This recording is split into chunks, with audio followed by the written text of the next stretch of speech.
Jawaban KPK soal isu Anies Baswedan akan jadi tersangka korupsi. Bahwa memang sudah diekspos berkali-kali terkait dengan Formula E mengarah kepada Anies tersangka. Kita juga sama-sama paham bahwa kenapa salah satu partai itu segera mendeklarasikan Anies. Karena itu cepat-cepatan dengan tersangkanya Anies dan seterusnya.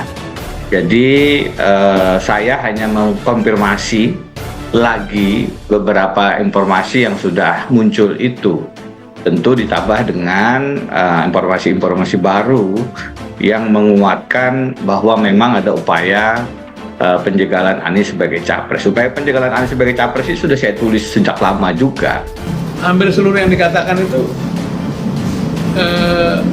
menjadi kebenaran. Lihat, dia seorang intelektual, seorang akademisi lah, tidak mungkin anak-anak. Kira-kira Anies tuh aman enggak kan? Itu kan kaitannya kemudian dengan KPK. Nah disitulah kemudian masuk soal KPK dan partai itu. Nah KPK-nya tuh begini, Pak, kami serba susah. Setiap kami mempersoalkan dana formula dan sebagainya, lalu dituduh mempolitisi, mau menjegal Anies, padahal nggak ada urusannya ini dengan Anies. Ini temuan BPK gitu loh. Sehingga kami merasa setiap nyebut ini lalu kami katanya ini menjegal Anies.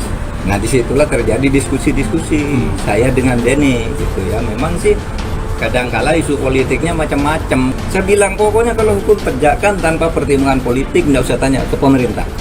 Itu kata saya kepada KPK. Wakil Ketua Komisi Pemberantasan Korupsi Nurul Gufron enggan mengomentari lebih jauh soal kabar bakal calon presiden Partai Nasdem Anies Baswedan yang akan menjadi tersangka kasus korupsi. Kabar ini sempat diembuskan mantan Wakil Menteri Hukum dan HAM Denny Indrayana. Meski demikian, Gufron menyebut sebelum menjerat seseorang sebagai tersangka, KPK harus memiliki minimal 2 alat bukti. KPK adalah penegak hukum, semua proses hukumnya berdasarkan hukum dan alat bukti. Jadi kita tidak sedang menegakkan dan merespon komentar-komentar, demikian ujar Gufron. Terkait dengan pernyataan Denny yang menyebut KPK sudah menggelar 19 kali ekspos untuk menjerat Anies Baswedan, lagi-lagi Gufron enggan menanggapi. Sebelumnya Denny Indrayana menyebut Komisi Pemberantasan Korupsi sudah menggelar ekspos kasus dugaan korupsi Formula E untuk menjerat mantan Gubernur DKI Anies Baswedan. KPK disebut ngotot ingin menjadikan bakal calon presiden Partai Nasdem itu sebagai tersangka. Terkait hal itu, Kabag Pemberitaan KPK Ali Fikri tak mau menanggapinya lebih jauh. Namun Ali membenarkan dugaan korupsi ajang balap mobil listrik itu masih tahap penyelidikan. Meski demikian, Ali tak mempermasalahkannya pernyataan Denny Indrayana ini. Namun Ali meminta agar kinerja lembaga anti rasuah tak terus-menerus dikaitkan dengan politik. Diketahui Denny Indrayana menyebut KPK ngotot ingin segera menetapkan Anies Baswedan sebagai tersangka. Ini mengungkap KPK telah menggelar ekspos kasus Formula E sebanyak 19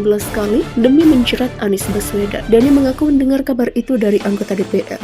Denny menduga perpanjangan masa jabatan pimpinan KPK menjadi 5 tahun hingga 2024 nanti sengaja dilakukan demi kepentingan politik semata. Masa jabatan Firly Bahuri CS diperpanjang untuk memukul lawan politik. Denny mengaku tak terkejut dengan permainan Presiden Joko Widodo alias Jokowi yang dinilai mendukung Ganjar Pranowo, mencadangkan Prabowo Subianto dan menolak Anies Baswedan. Denny menyebut Jokowi menggunakan 9 strategi 10 sempurna. Denny merinci strategi itu pertama yakni Jokowi dan lingkaran mempertimbangkan opsi menunda pemilu sekaligus memperpanjang masa jabatan presiden. Kedua, sempat muncul ide mengubah konstitusi guna memungkinkan Presiden Jokowi menjabat lebih dari 2 periode. Ketiga, menguasai dan menggunakan KPK merangkul kawan dan memukul lawan politik. Keempat, menggunakan dan memanfaatkan kasus hukum sebagai political bargaining yang memaksa arah parpol dalam pembentukan koalisi pilpres. Kelima, jika ada petinggi parpol yang keluar dari strategi pemenangan maka berisiko dicopot dari posisinya. Keenam, menyiapkan komposisi hakim Mahkamah Konstitusi untuk antisipasi dan memenangkan sengketa hasil Pilpres 2024. Ketujuh, tidak cukup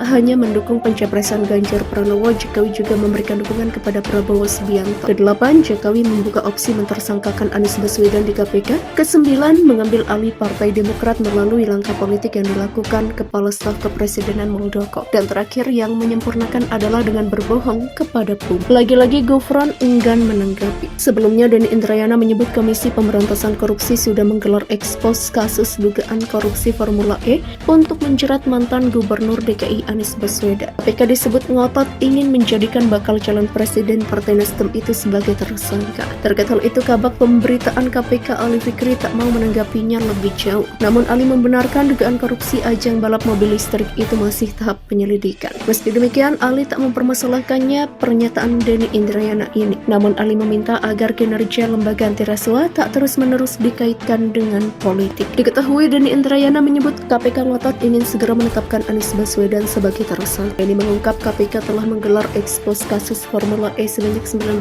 kali demi menjerat Anies Baswedan. Denny mengaku mendengar kabar itu dari anggota DPR.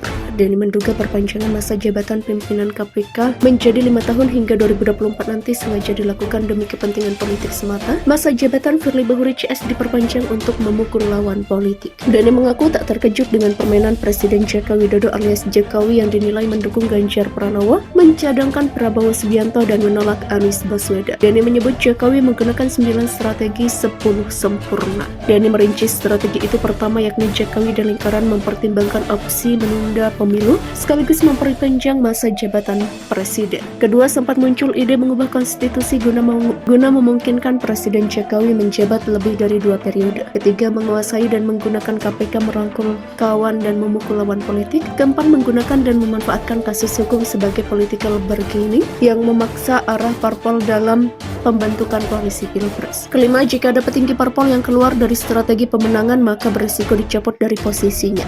Keenam, menyiapkan komposisi hakim Mahkamah Konstitusi untuk antisipasi dan memenangkan sengketa